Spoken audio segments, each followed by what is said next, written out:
Assalamualaikum. Hai teman-teman, jumpa kembali di Bercerita Bio. Cerita kali ini akan sedikit panjang, tapi seru banget loh teman-teman. Ceritanya tentang Betty, gadis Papua yang memiliki cita-cita yang luar biasa. Bagaimana ceritanya? Yuk kita mulai baca bersama. Bulldozer Betty, karya Adi Sumunar dan ilustrator Dina Rianti. Dari Pusat Perbukuan Badan Pengembangan Bahasa dan Perbukuan Kementerian Pendidikan dan Kebudayaan 2019. Bab 1. Berkebun. Betty, gadis Papua, tinggal di kampung Skow di perbatasan negara yang jauh dari kota. Pada suatu pagi, Betty sedang berada di kebun bersama bapak dan mama. "Betty, tolong bantu cabut keladi ini," kata bapak. Betty mencabut keladi dengan mainan bulldozernya. "Berhasil," kata Betty. "Saya mau jadi mekanik dan mengendarai bulldozer."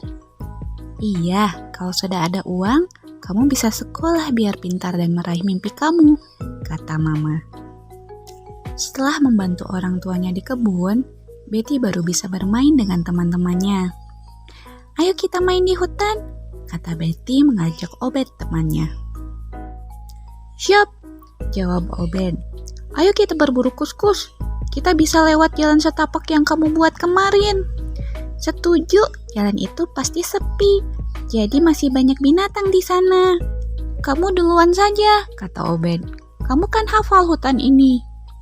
"Ikuti aku," teriak Betty sambil berlari lebih dahulu ke hutan. Bab 2. Suara berisik apa itu? Seperti biasa, pagi-pagi, Betty mengikuti bapak ke kebun. Lalu ia mendengar suara berisik. "Bapak, suara apa itu?" tanya Betty. "Itu suara kendaraan proyek," jawab bapak. Betty melihat kendaraan-kendaraan proyek itu dengan takjub. Usai membantu di kebun, Betty mendatangi lokasi pekerjaan jalan itu. Betty melewati hutan, mengendap di semak-semak pinggir jalan, dan terus mendekati tempat proyek itu. Sambil merangkak, Betty terpukau melihat kendaraan-kendaraan konstruksi yang ada di sana. Matanya tertuju pada kendaraan yang paling jauh dari posisinya, yaitu bulldozer. Dengan gembira, Betty berlari dan mendekati bulldozer itu. Namun, seseorang berteriak, "Hei, pergi sana! Anak-anak tidak boleh masuk tempat ini!" teriak manajer proyek sambil mengejar Betty. Karena terkejut dan ketakutan, Betty segera berlari. Bab 3. Rasa penasaran. Keesokan harinya, Betty mengajak Obed ke tempat proyek. "Cepat naik, Obed. Kita bisa lihat tempat proyek itu dari sini," teriak Betty dari atas pohon. Obed pun ikut memanjat pohon. "Wah, jelas sekali kalau dilihat dari sini," kata Obed. "Iya," jawab Betty. "Ini adalah tempat terbaik untuk melihat ke tempat proyek." Dari atas pohon, mereka mengamati aktivitas pekerjaan jalan itu. Saat para pekerja selesai, Betty dan Obed bergegas turun dari pohon, lalu mendekati tempat proyek itu. Betty dan Obed sangat senang melihat barisan kendaraan proyek yang sedang diparkir.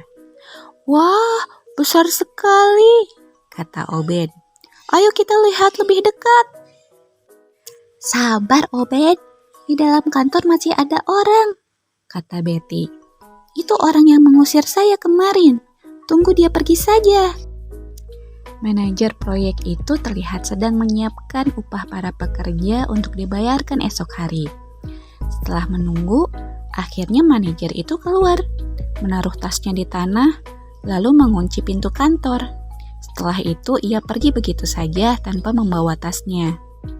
"Manajer itu lupa membawa tasnya," ujar Betty. Tanpa berpikir panjang, Betty berlari mengambil tas itu dan mengejar manajer proyek. Om, teriak Betty. Manajer itu berbalik dan melihat Betty. "Kamu lagi, pergi dari sini." "Ini Om, kita mau kasih tas ini. Tadi tertinggal di sana," kata Betty sambil menunjuk tanah. Astaga, ucap manajer proyek kaget. Terima kasih ya, ini upah pekerja. Kalian masih mau bermain di sini? Tanya manajer itu. Kalau masih mau, kalian boleh bermain di sini.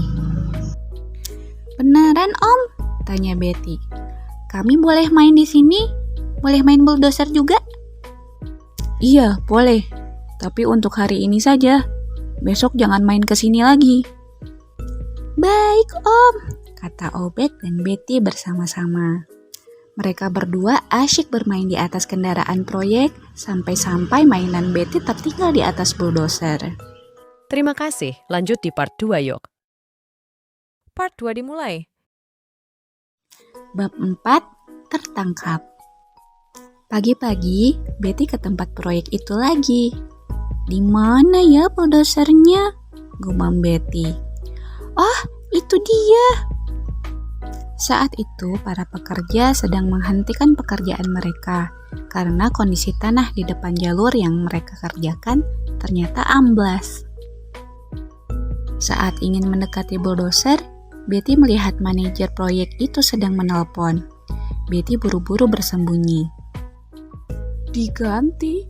Jangan, Pak. Saya bisa selesaikan masalah ini, kata manajer itu menjawab telepon. Ia terlihat begitu khawatir. Baik, Pak. Saya akan cari jalan lain. Manajer itu terlihat ketakutan dan kembali ke kantornya. Betty terkejut sekali. Dia segera melompat dari bulldozer dan berlari. Hei, pencuri! Pencuri! Teriak para pekerja. Karena ketakutan, mainan bulldozer Betty terjatuh dan terinjak-injak oleh para pekerja itu. Betty berhenti untuk mengambil mainannya. Sayang, dia ditangkap, dimarahi, dan dibawa ke manajer proyek. Apa yang dia lakukan? Tanya manajer proyek saat melihat Betty digiring ke kantornya. Sepertinya dia mau mencuri, Pak, jawab salah seorang pekerja. Om, saya tidak mau mencuri, jawab Betty sambil terisak. Saya hanya mau ambil mainan bulldozer saya yang tertinggal kemarin. Ah, kamu ini bikin tambah pusing. Jalan amblas. Sekarang kamu tambah masalah saja. Mungkin saya bisa membantu, Om, kata Betty. Ada tanah yang kokoh, Om. Tanahnya berbatu dan bisa dibuat jalan. Betty kecewa bantuannya ditolak. Dia pun pulang sambil membawa mainan bulldozernya yang rusak. Bab 5. Bulldozer terperosok. Pada siang hari, Betty sedang asyik bermain dengan Obed di kebun. Lihat bulldozer itu, mereka membuat jalan di samping jalan yang amblas, kata Betty.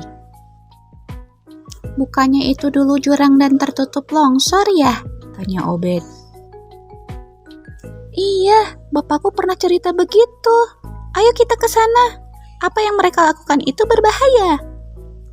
Jawab Betty sambil memasukkan mainannya ke noken, lalu berlari ke tempat proyek. Om, area ini dulu jurang, jadi tanahnya tidak kokoh. Lebih baik lewat sana saja, kata Betty menuju ke alang-alang. Iya kan, Obed? Iya, Om. 3 tahun lalu, jurang ini ditutupi oleh tanah longsor, Obed menegaskan. Nah, tanah ini kokoh, kata manajer itu. Dan ini adalah rute terpendek ke desa tetangga. Rute kalian pasti akan membuang banyak waktu dan biaya. Kalian membuang-buang waktu saja, tambah manajer itu. Lagi pula, kalian seharusnya tidak boleh berada di sini. Pergi sekarang. Kemudian, manajer itu beralih ke operator bulldozer. Ayo lanjutkan pekerjaannya. Karena tidak ditanggapi, Betty dan Obed pergi dan melihat pekerjaan itu dari jauh. Setelah beberapa meter, bulldozer bergerak. Tanah yang dilewati bulldozer itu masuk dan makin membawa bulldozer itu ke dalam. Berhenti! Cepat mundur! Mundur! Teriak manajer itu panik. Manajer itu was-was dan takut kalau dia akan dipecat karena rencananya gagal. Manajer proyek itu sudah tidak memiliki rencana lagi dan batas waktu pengerjaan proyek makin mepet. Kamu sini. Manajer itu memanggil Betty dan Obed yang sedang duduk di atas batu besar tak jauh dari situ. Nama kamu siapa? Tanya manajer itu. Nama saya Betty, Om, dan ini Obed. Jawab Betty sambil memegang pundak Obed. Bisa tunjukkan jalur yang kamu bicarakan? Tanya manajer bersemangat. Bisa, Om, jawab Betty dan Obed bersamaan. Dalam perjalanan, manajer itu bertanya, apa yang ada di nokenmu, Betty? Ini mainan bulldozer. Saya sangat suka bermain bulldozer, jawab Betty. Oh, jadi itu bulldozermu yang tertinggal kemarin? Iya, Om, tapi sudah rusak karena terinjak-injak para pekerja waktu itu. Maaf ya, Betty, mainan kamu jadi rusak. Tidak apa-apa, Om, kata Betty. Saya bisa memperbaikinya. Oh iya, itu dia. Om, di sana adalah kampung sebelah, lanjut Betty. Wah, ternyata betul. Betty, jalur ini bisa kita pakai, lanjut manajer senang. Terima kasih Betty dan Obed. Bab 6. Hadiah berharga.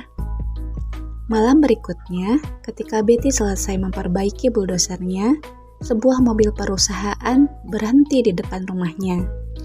Bapak, ada tamu, Betty berteriak. Siapa? Tanya bapak. Betty penasaran dan melihat ke depan rumah. Wah, Om Manajer, teriak Betty. Betty menghampiri manajer proyek itu dan memperkenalkannya kepada orang tuanya. Orang tua Betty heran bagaimana bisa anak yang berkenalan dengan manajer di proyek itu. Manajer proyek itu mulai menceritakan maksud kedatangannya. Perbuatan Betty beberapa waktu lalu itu sangat membantu kami, kata manajer itu. Oleh sebab itu, dari pihak perusahaan akan memberi beasiswa kepada Betty. Wah, cita-citamu menjadi mekanik bisa terwujud, Betty, kata Mama. Betty dan orang tuanya sangat bahagia dan menjamu manajer itu untuk makan malam di rumah mereka. Jadi, cita-citamu mau jadi mekanik? Tanya manajer itu. Iya, jadi mekanik kendaraan-kendaraan besar dan mengendarai bulldozer juga, jawab Betty. Besok kamu ke proyek dan naik bulldozer bersama operatornya. Bagaimana? Tanya manajer itu lagi. Apa? Seru Betty. Aku bisa naik bulldozer. Wow. Teman-teman, berbudi baik kepada siapa saja dan di mana saja tidak akan pernah rugi loh. Betty di cerita ini pun dengan berani membantu memberitahu Pak Manajer proyek agar proyeknya berjalan lancar dan tentu saja berbuah manis. Betty diberi beasiswa juga hadiah. Wah, senangnya Betty bisa lebih dekat dengan cita-citanya yang ingin menjadi ahli mekanik yang bisa mengendarai bulldozer. Sekian dulu cerita kali ini. Sampai jumpa lagi di lain kesempatan. Terima kasih. Assalamualaikum warahmatullahi wabarakatuh.